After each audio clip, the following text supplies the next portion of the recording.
Live now. Good afternoon, everyone, and thank you so much for joining this webinar on the Turing Scheme. This has been put together for people from outside the UK, for our international counterparts who are trying to understand what the Turing Scheme means for them.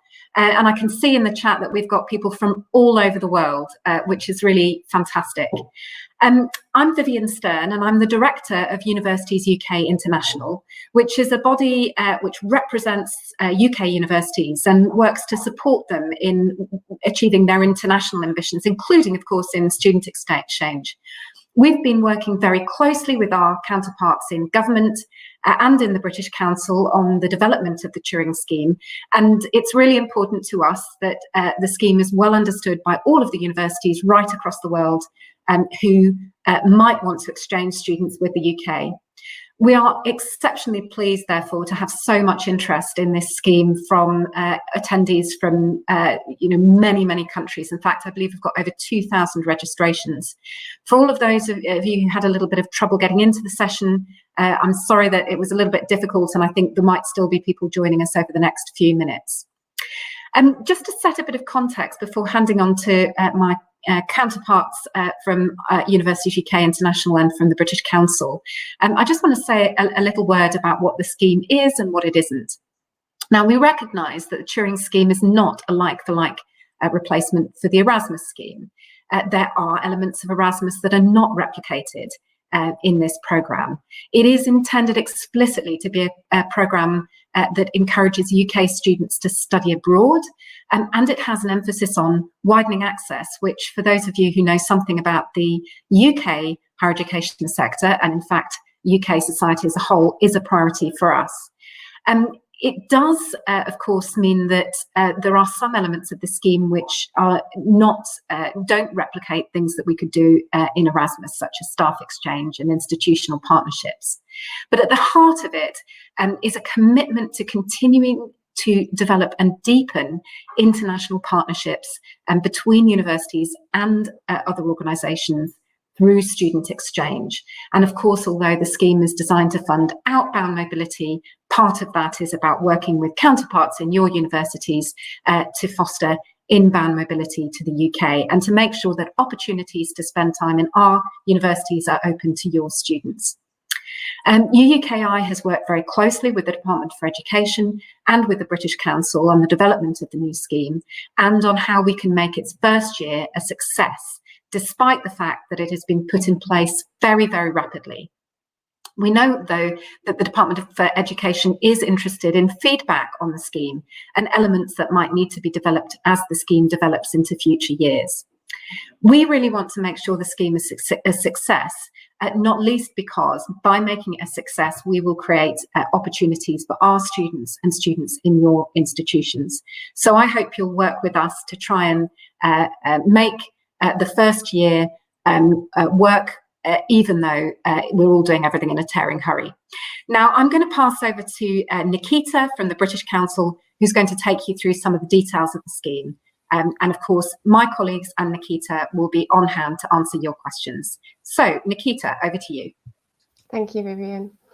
Right, so my name is Nikita Lewis. I'm the Implementation Manager for the Turing Scheme at the British Council. The Turing Scheme is the new UK international education mobility scheme with a global reach, and it's being delivered by a consortium from the British Council and Chorus UK. For those of you familiar with Erasmus+, that's the same consortium, so we obviously have a background in working in these areas, along with a long-standing experience that the wider British Council and Chorus both have. Next slide, please.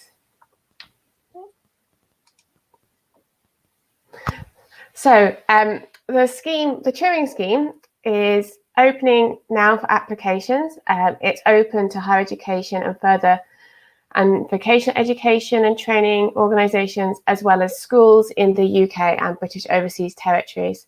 There's £110 million available for UK organisations to apply for with this first year, and we hope that that will facilitate around 35,000 outward mobilities from pupils, learners and students to across the world. There's no geographical restriction and no priority countries from where those learners can travel to. And as I said, the application window is currently open. For HE, we expect the results to be issued in July 2021. Now, the presentation I'm going to do is focusing, because of hopefully the audience we've got here, on the university side. So do remember that if you are joining from a background that isn't just university specific, and there is more information about the other sectors on our website, and there's a link at the end of my slide, and I believe these slides and the recording will be forwarded around to everyone who's signed up, so you'll be able to pick that up if you don't know it already. The scheme has 4 main objectives, and those are showing on the screen. So that is trying to enhance and develop partnerships and relationships across the world between UK education organisations, to enable those from all sorts of different backgrounds to participate in international mobility experiences, those with special educational needs, those who come from more disadvantaged backgrounds, have all got additional funding available for them and additional focus in the scheme to help reach out to them and get them involved in the programme. The programme ultimately aims to develop key skills in those individuals, unique career building opportunities, hard and soft skills that we know are sought by employers, and really also to help with those relationships between organisations internationally. And we really hope that these projects will be a good benefit to the UK organisations and those that they partner with worldwide. Next screen, please. So to start off with, just to give you an overview of who's able to apply, the scheme's open to applications purely from UK organisations. So if you've not heard directly from existing partners, or if you're looking to apply yourself, that it's not something to worry about at this point. It really is going to be those relationships, those partnerships that you have with the individual UK institutions that you need to discuss and work on. Some of those I know might come to you a bit later once they've got their application through, because it's quite a tight window. There's no consortia possible for higher education, so it will be individual UK higher education providers applying for the scheme.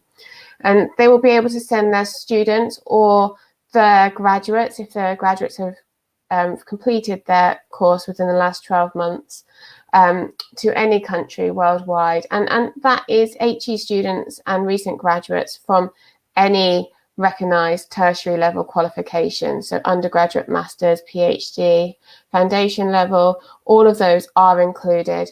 There's no restriction on the year of study that those UK students are in, nor do they have to be full-time or part-time students to participate. They also don't have to be UK nationals. There's no restriction on their nationality. Next screen. So they can go abroad and they can undertake a study or a work placement, and that can be paid or unpaid work. The eligible period for them to actually benefit from Turing funding is between the 1st of September this year and the 31st of August next year. There's a minimum duration of 4 weeks and a maximum duration of 12 months, regardless of whether it's study or work. And as I said, they can go to anywhere in the world. Now, for those, and I know we've got an audience who's primarily European, but are also joining from elsewhere, who've got semester dates that are outside of that period. Universities are able to send students to study before or after those dates. So we're not stopping students from taking part in this scheme who would need to start earlier than that, but they would just receive the funding between those 2 windows. Next slide, please.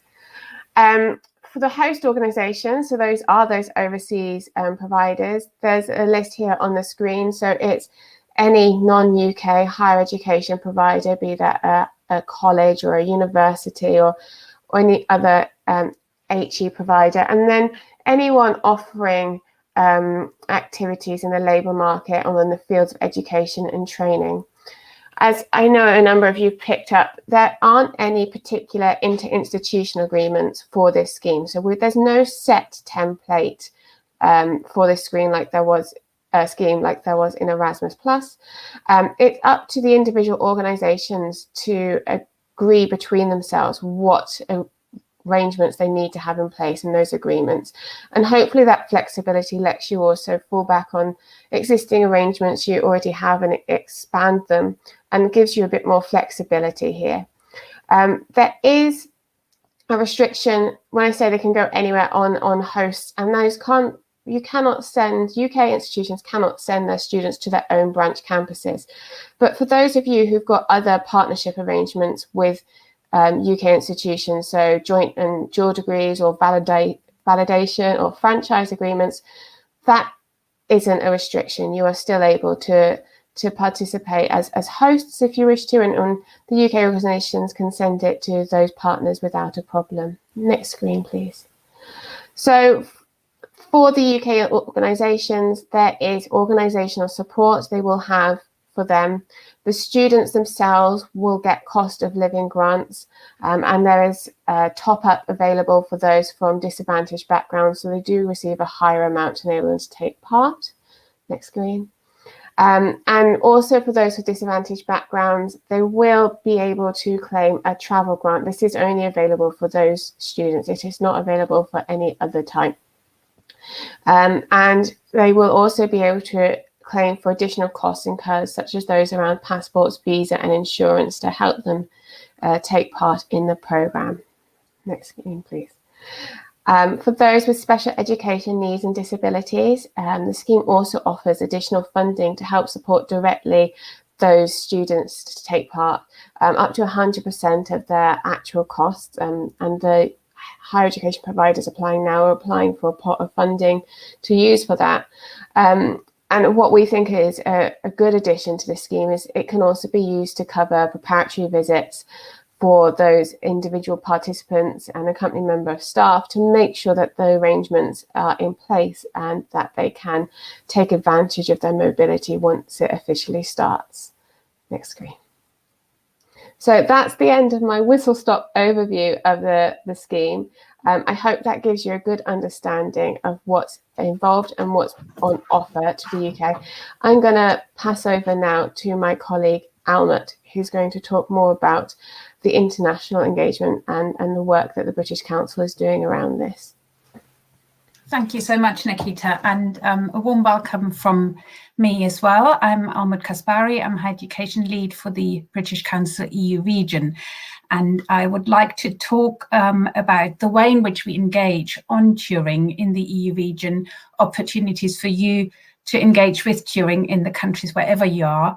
I should apologise actually before I start, because this is going to be quite EU-centric, and I don't mean that in any. It doesn't reflect on the scheme. It doesn't really reflect on my views. It's just really because that's where I'm based, and that's where I'm mostly engaging with colleagues in EU countries. And so that's the view you're going to get. But I would really like to remind you that obviously the same level of engagement is happening everywhere else around the world, wherever there's British Council and embassies and so on. And if you want to get in touch, then that's the best way of doing it. And you'll find that same level of activities happening at the moment everywhere in the world.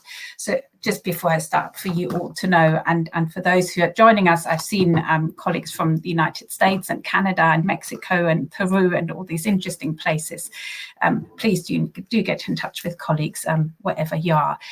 Very briefly about the British Council, for those who don't know us, the British Council is the UK's cultural relations organisation. So we are there to build connections, understanding and trust between people in the UK and other countries around the world.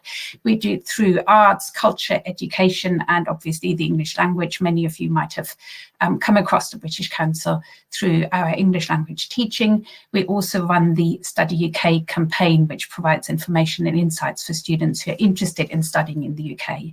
And now in Europe, my region where I coordinate the higher education work, that's where our roots are. The first offices of the British Council opened in Europe in 1938.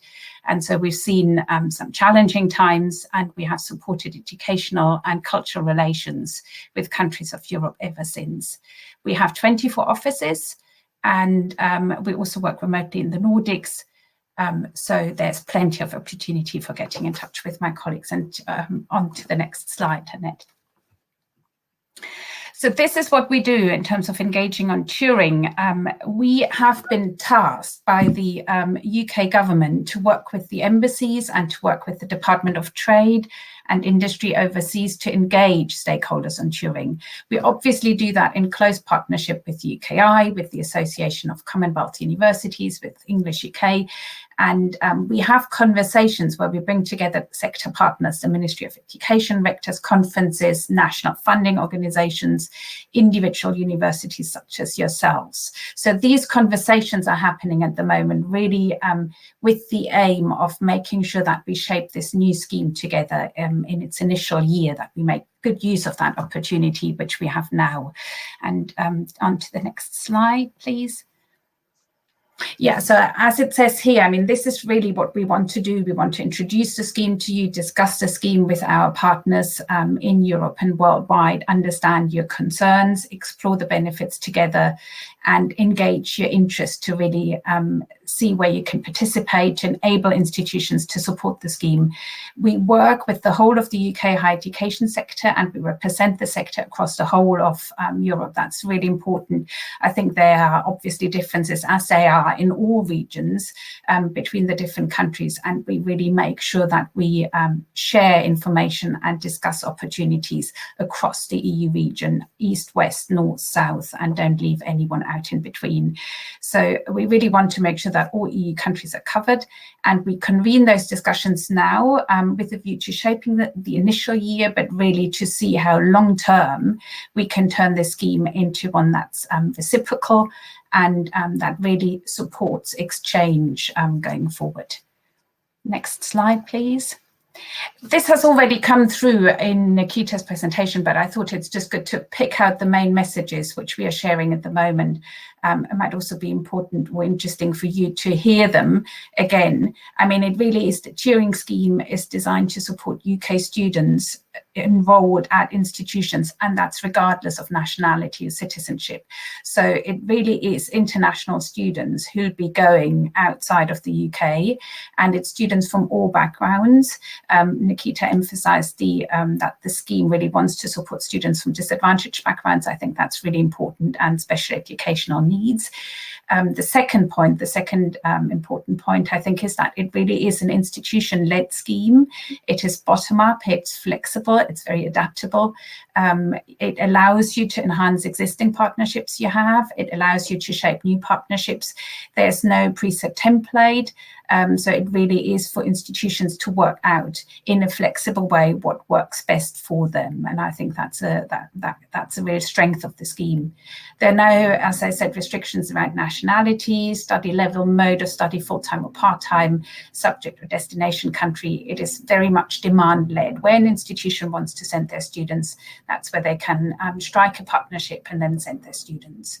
And the last message, really, I mean, use this first year, see it as an opportunity. It's an ideal time to start engaging with the scheme and to discuss future plans with your UK partners. There, obviously, it's a new scheme. There's always room for improvement, but we're really open to that constructive feedback, and we really want to use that, and government really wants to use that to shape the scheme. Next slide, please. This is just to give you a very brief overview of the activities we are doing at the moment. So obviously we are having conversations in country, and for the EU region, that's in all of the countries where we are present, and we also do it in the Nordics through our model of amplification. So we are having these conversations with stakeholders, with ministries, with rectors' conferences, and so on. We do it in partnership with UKI and the UK sector to explore the benefits of the scheme and how we can work together.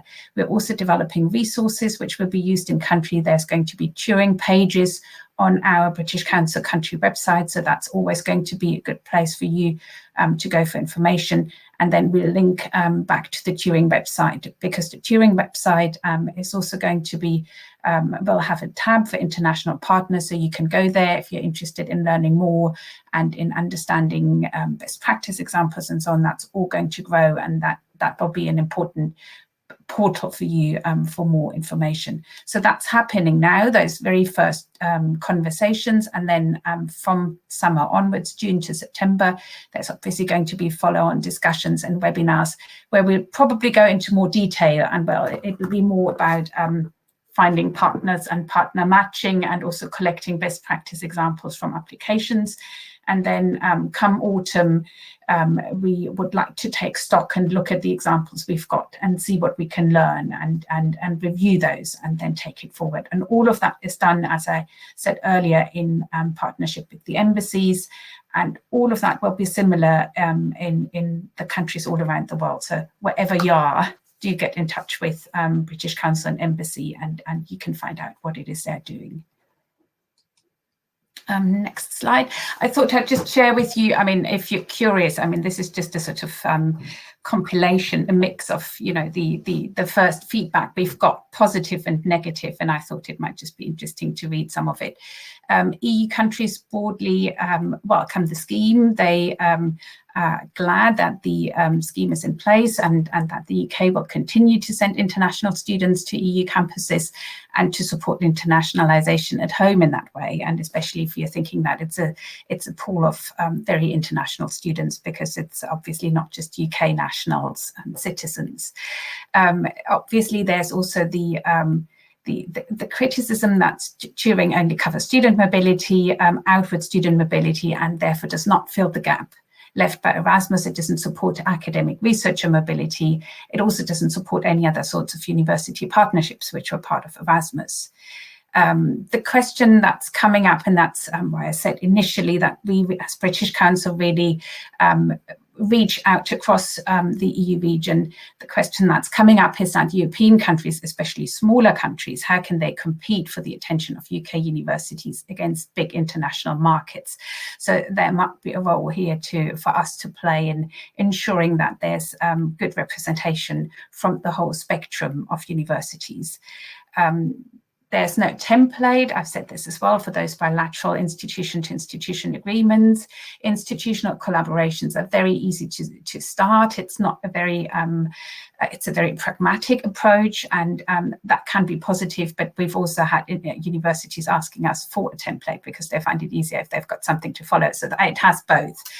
And the last comment we've received is that it's very inspirational that Turing focuses on widening access and supporting students from all backgrounds, and that it will even contribute to diversity for EU universities. So you've got a nice mix there, and obviously I'm sure you've had conversations in your countries too, and you'd probably be able to contribute more to that.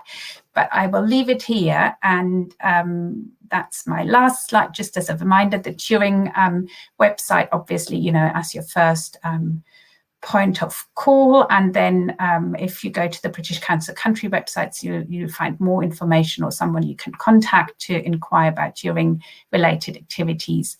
And if you wanted to hear more about our engagement in the EU, I've put my email address here. Thank you so much, and I will pass on to my colleagues from UKI, Annette and Emily. Hello, everyone. Whether it's good morning or good afternoon or even good night. Emily and myself will be presenting the next part of the presentation. Please feel free to put any questions in the question box. We've already received a lot of questions. You will get a recording on the YouTube channel on Monday of this whole presentation, and you will be sent a PDF of the slides. Emily and I took over as the Outward Student Mobility Lead at UUKi in January, Until then, we were working as you are, many of you, as practitioners in the sector. And between us, we have 50 years experience of running student exchanges. So what am I going to talk about? I'm going to cover what you as partner institutions can do in the short and the long term. What are the main changes to existing relationships, whether they are Erasmus or non-Erasmus? What opportunities does Turing offer? So I will re-emphasize some of the things that Nikita and Almut have mentioned. We've already heard what Turing will not do, but I will say it again, just to be clear, because we have had a lot of questions on that. And then I'll touch a little bit about what we can do about agreements. So between now and May 2023, there will still be Erasmus funding. So UK institutions still have Erasmus funding to use up. So they will probably not use their Turing funding to fund mobility to Europe. A lot of you are from Europe, not all of you obviously, also have Erasmus funding. So you can still use that. Because of the pandemic, we have all not been able to send our students to each other. So therefore, we'll be able to use it next year and even the following year. In addition, both Turing and Erasmus offer opportunities for graduates. Many students this year have not been able to use their Erasmus grant to go on mobility. So again, that is a good opportunity to use Turing funding to enable graduate students to go somewhere. It is a global scheme. It is not just the Erasmus program countries. So that means we already obviously work with an awful lot of people and institutions all over the world, but now we've got money to do it, which is really exciting. There may be the possibility of the 10 to 20% funding that's going to be part of Erasmus to send to non-partner countries. So the UK may be considered for that. That will be up to the Commission. That is not up to us to decide. And I think my main message is you now need to think about the UK like you would an Australian partner, a US partner, and not with everybody else within the Erasmus fold. It's not where we wanted to be, but it is where we are. And so therefore, think of it not like the philosophical large Erasmus program, but think of it as bilateral relationships on a one-to-one basis. So what can you do as individual institutions to work with Turing? You can't apply. It is the UK university that has to make the application. However, you can offer things to those universities that they can put in their applications. So for example, international summer schools, a lot of you run them already. Our students have attended those, and this is a way of enabling more UK students to attend them as long as they are 4 weeks long. Language students, they have been one of the largest groups to use Erasmus because they have a year abroad. Now, you could engage with those universities earlier on, offering 1 month language courses in the summer during their first year. So they could benefit from Turing funding if the institution wants to do that, to send their language students early, get a taste of that language. That may not be in Europe. That could be for Spanish anywhere in Latin America. It could be not in France, but in one of your lovely territories. It could be all over the place, depending on the language in question. It could be used for Japanese or Korean. So think about that as a new opportunity. Students in the UK often ask us, oh, will I be able to do an internship as part of that summer school? So think about incorporating work experience, making the students more employable in local companies. And you can also think about having custom-made programs, one university to another university for a whole group. There may well be universities in the UK, let's say, who have an archaeology program and have been sending students to Macedonia. That might have been funded by an individual university. Now, as long as it's 4 weeks, Turing funding will enable that to take place. And it means you might attract more disadvantaged students with additional funding for that kind of program. So discipline-based programs, which often happen, and those of us in the Central Study Abroad office don't know about them. So it's key that those of you who've joined us from faculties work closely with your international or study abroad office, and the same for the UK partner, so that those mobilities which may already be happening get put into the application for funding for the future. So to emphasize again, 4 weeks is the magic length, a minimum of 4 weeks. Lots of summer programs are shorter. So think of adding on some events at the end, some language training, some cultural events to make them into 4 weeks. They can be fee paying. So you may be a third party provider. You may be putting on a summer school rather than an individual university. And even if you are a university, you will incur costs when you run a summer school. These fees cannot be covered by Turing. That is very clear. However, because the students will have grants to come to you, the tuition fees could be covered by the student, by other scholarships, which are often available within universities, or by the universities themselves. So don't be put off by that. Obviously, if they're reasonable, they're going to be more popular.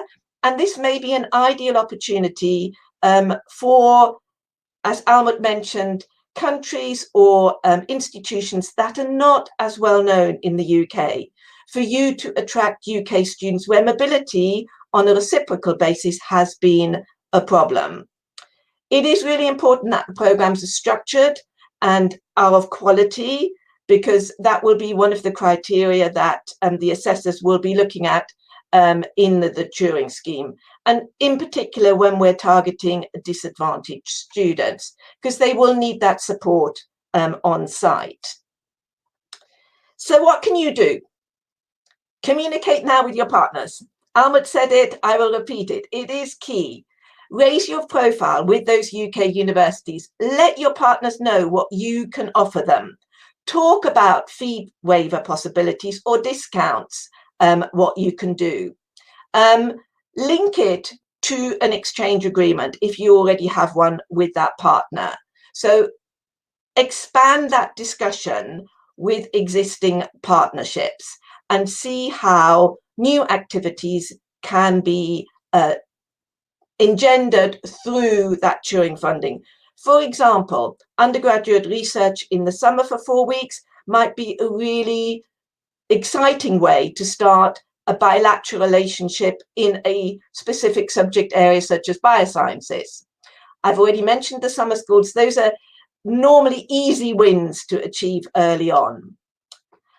And to me personally, it's really important that you think about postgraduates, both PGRs, so PhD students and master students. They have often not had the chance to go abroad from the UK end because of the one-year master's course. It's made it very hard to integrate something. And PhD students often only want to go for a month to join a research group who is working on something similar to themselves, but they couldn't spare 2 or 3 months as part of the Erasmus program. So this is an ideal opportunity for you to showcase your research, have a great British student with you who can then maybe join you as a PhD if there are master students later on, or even as a postdoc. So agreements. Lots of you have asked us questions about agreements. Is there a template? No, there's not going to be a template. However, there are discussions in the UK, in the Russell Group, and between a group of universities' legal officers to see if UK universities wish to have a template, which won't be compulsory, nothing will ever be compulsory, but a guidance document that we can produce. And those discussions are ongoing. But for the moment, we'd ask you to be flexible. Those of you in the EU, while we wait for the adequacy decision on the GDPR.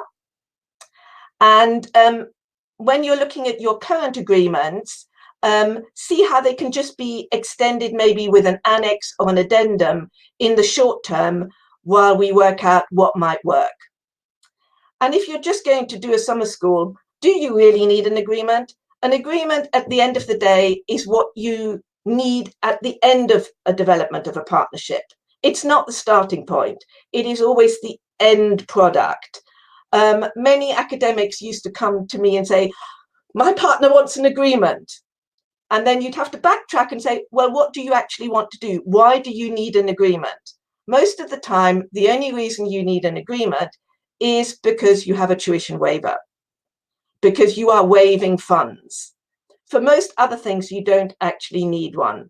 And many countries have their own requirements. So again, it'll be really important to do just a light touch where you can, and then on the more considered agreements, work slowly but surely through those.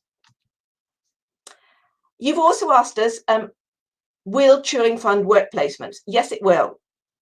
It will also fund volunteering, because volunteering is working, but not for any money. So as Nikita said, it can be paid or unpaid work. So a new relationship you could form is careers offices in the UK working with your career office in your institution. Universities in the UK will be looking for medical elective placements, vet, nursing, midwifery, paramedic placements. Often they were shorter than 4 weeks, but medical electives typically are 6 weeks. So Turing funding will be available for those. Make local companies aware of Turing grants in your countries, the fact that students will be able to go with those grants and work. And this is the hardest ask. We are already lobbying our Home Office to make the visa process easier for incoming students, both for work and for study. To help that process, we have some information on our website for the outgoing process. But due to Brexit, that is now much harder for the EU countries. And we would appreciate your help in that, and we will reciprocate as much as we can. The Welsh Government announced this week a new international learning exchange programme, which will enable learners and staff from Wales and those who come to study or work in Wales to continue to benefit from an international exchange in a similar way to Erasmus+. But it's not just going to be Europe, it will also cover further afield. It won't start this week, it will start in 2022 and run for 4 years with funding of 65 million from the Welsh Government. And the good news there is that it will potentially include funding for 30% for incoming students. It will be up to the Welsh institutions to decide how to spend that money. Thank you for listening. I'm sure there have been lots of questions. I can see them coming in. And so I'm going to hand over to Emily to cover them. I know a lot of you have said it is all about the outgoing students, and it isn't a bilateral scheme. It was never intended to be that. It is just very different to Erasmus. We have to be grateful that it's there, given the current funding climate, given the pandemic. So we plan to make the best of it. Emily, over to you. Good afternoon, everyone. Thank you for attending the webinar, for putting all your questions. And there's lots of questions that people have submitted, and I'm just picking us through a few, which I hope will be useful to the majority of the people here. So there has been a lot of questions about reciprocity, And I don't know if there's anything else that my colleagues would want to say on that, aside from what's been said around, arranging those sort of mutual exchange agreements. Annette, would you like to say anything further on that? On the bilateral side, I think you can be very flexible in exchange agreements. You don't need to exchange like for like. You can say, for example, we will give you a free tuition fee place at University X in the UK in exchange for tuition-free summer school placements for 2 or 3 of our students. You can talk about staff exchange in agreements. Many universities will be using the rest of their Erasmus funding for staff mobility at the moment, but often staff mobility can be linked to research funding so that you can also use that funding and you can write that into an exchange agreement if that is something that you as an institution want to do with your partner. Great, thank you. There's also been a few questions around what host institutions may need to do to link up with the UK university. Things like needing an official transcript from the institution. I think people have in mind some of those requirements that Erasmus has needed, and I thought I would just address that with, and Nikita, you can correct me as well if there's anything to add to this. But with Turing, there's no prescribed sort of templates or learning agreements that UK students need to have. So again, that sort of paperwork is going to be decided at the local level.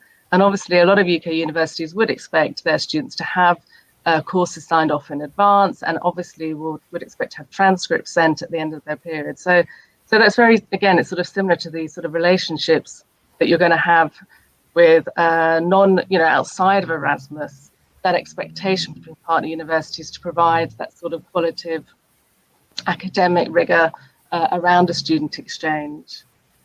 Would anyone else like to add to that around those sort of requirements that host universities may need to have to engage, especially alongside the sort of the paperwork side of it? Yeah, I just want to say that within the applications themselves that the UK institutions are making, they will be saying how they would foresee it working with their partners. So they will be expected to relay back to that, but that will be down at institutional level. So that is quite often for you to agree between your partners in the UK and yourselves. Again, as Annette was saying, thinking of it differently. This isn't Erasmus. This is funding to enable parts of these partnerships to go ahead and seeing what else is available to help with reciprocity, and for you to have a lot more flexibility as you do with partnerships that exist outside of Erasmus. So looking at the things that you do for them and following that on, we're not got specific rules on kind of, as I said, interinstitutional agreements, credit transfer, recognition. That is down now to the individual institutions to agree, as you do for partnerships that exist outside of Erasmus. Great, thank you, Nikita. There's also a comment in the questions around international summer schools not being eligible for Turing funding because there's no fee waiver. So I think Annette has talked about that at length, because we do see summer schools as a key initiative that partner universities can use to engage with UK universities during this sort of quite short time frame to apply for funding. You can use your summer school. Students will get a Turing grant to cover their sort of subsistence and travel. And if there are fees liable from that summer school, then they will need to be paid.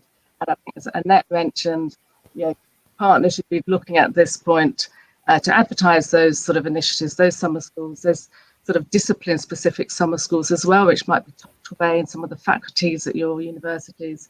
And maybe discounts can be considered, or future arrangements within an exchange agreement. So that really is a key area for this sort of partnership development at this point with the Turing Scheme. And I think another question mentioned sort of the timeline. I think, Nikita, you did say that applications are open now. UK universities are applying now.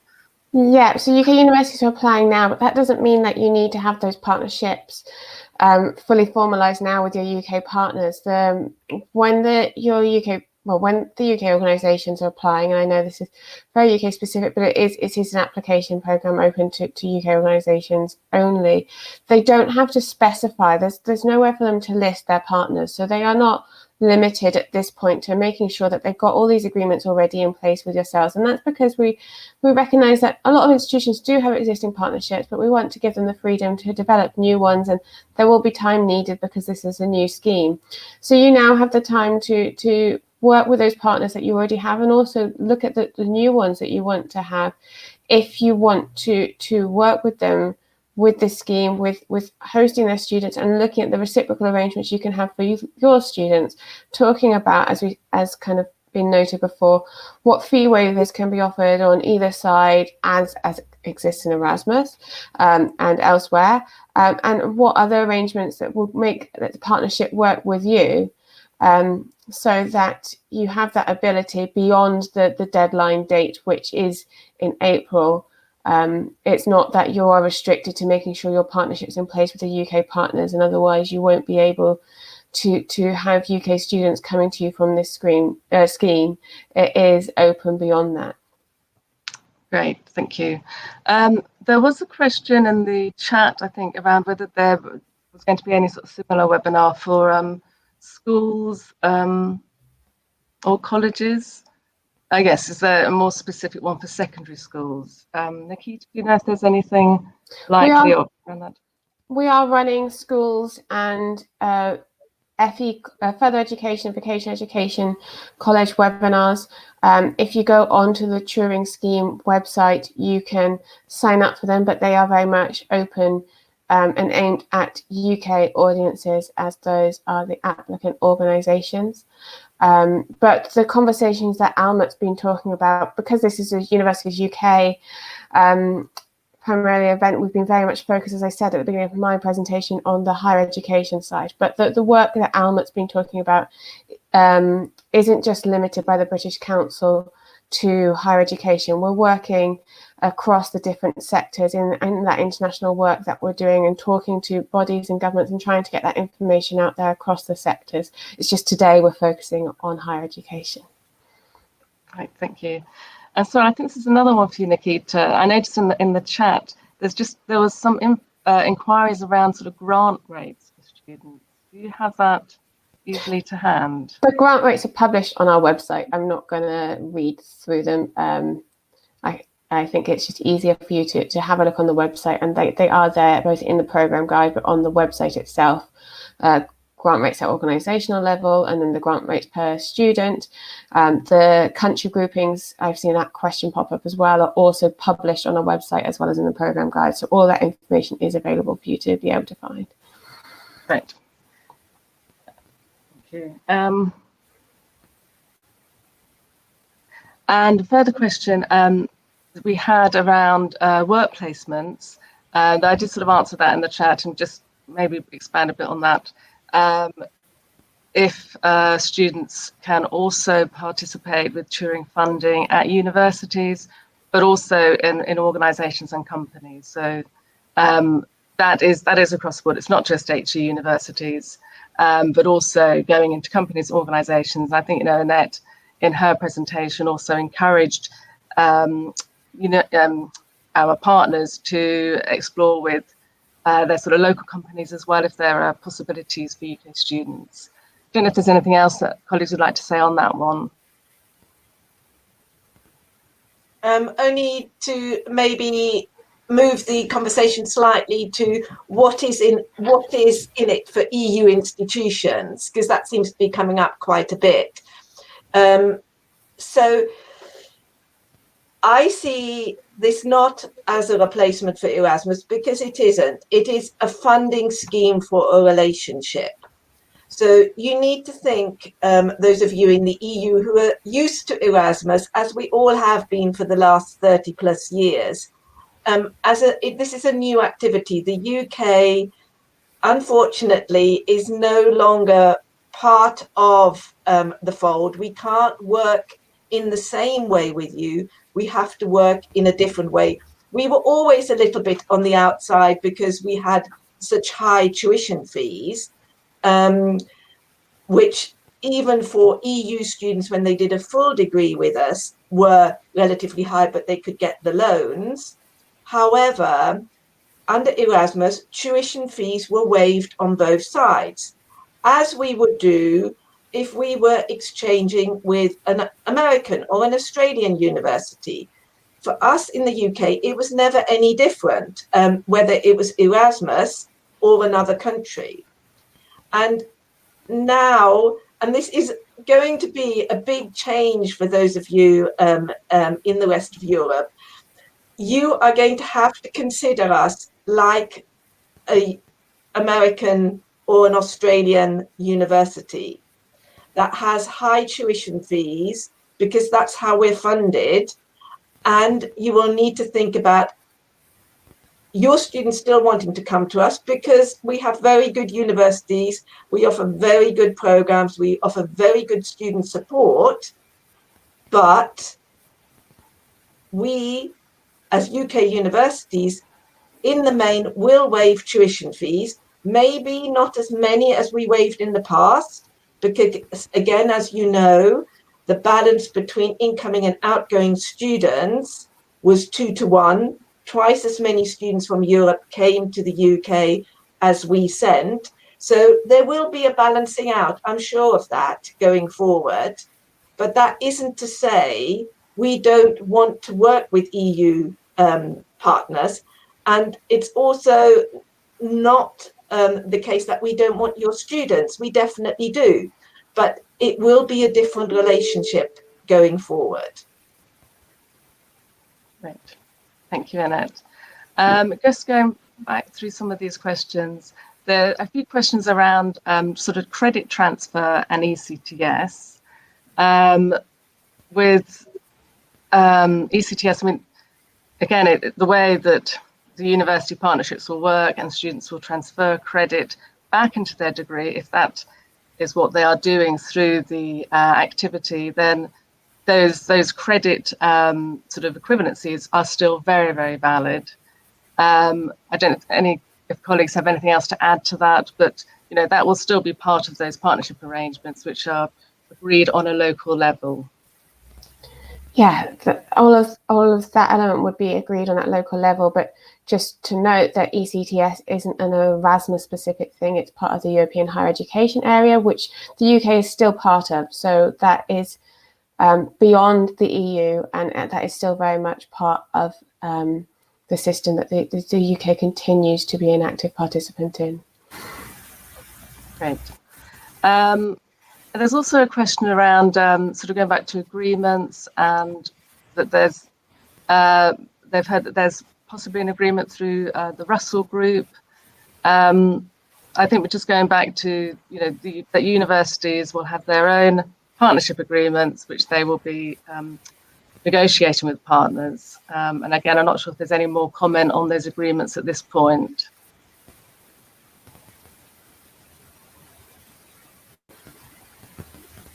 I think, as Annette explained in her very clearly in her presentation, you know, those addendums around, you know, sort of having students participating in summer schools, things like that can be worked through with agreements as well in this sort of the time frame that we have. And another question on sort of consortium and whether it's possible for universities to apply as consortium with UK universities. So the application is just for individual UK higher education providers, such as universities, to apply. There aren't consortia in the application process, but we have heard of international organizations already looking at maybe creating multilateral instead of bilateral agreements to facilitate the mobilities. And because there are no rules around those agreements between institutions within the program, other than ensuring that they are making sure that the necessary arrangements are in place, that is something that you could look at doing with your partners, and that can help address the flows.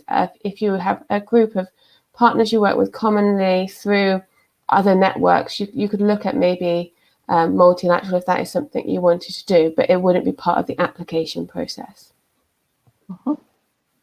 Okay, we're nearing the end of the session, so just one last question, I think, is, and this is something which came through to us before the webinar, is what any more advice for non-UK universities on how to engage with UK universities if they're interested in hosting UK students? Would anyone like to add to this last minute any further advice for our colleagues on that?